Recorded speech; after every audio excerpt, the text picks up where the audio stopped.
Так, мінекей көрдіңдер ма? Телевизор барлығын дайындап қойдым. Әдемі ма нер? Все, әдемі болса болды ғой. О, біреу келді ғой деймін. Келді міне.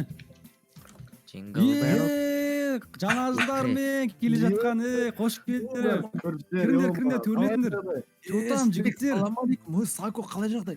Қалай золбас? қалайсыңдар, Қалай жағдай? Омай, қалар золбас, қалай Нұрбек? Жігіттер, кіріңдер, столға отырыңдар, төрлетіңдер. Сіздерге мінекей дайындап қойдым осындай стол. Рахмет көрші. Тамақ бәрі дайын болды, қойып қойдым тамақтың бәрін. Күтіп алғанда да жақсы күтіп алды екенсіз көрші. Подарка дейсің ба? Қандай подарка? Бізде де сол шірекмен Кімге на подарка? Кімге? маған ғой Маған ба? Қаш артыңдар. Қандай подарка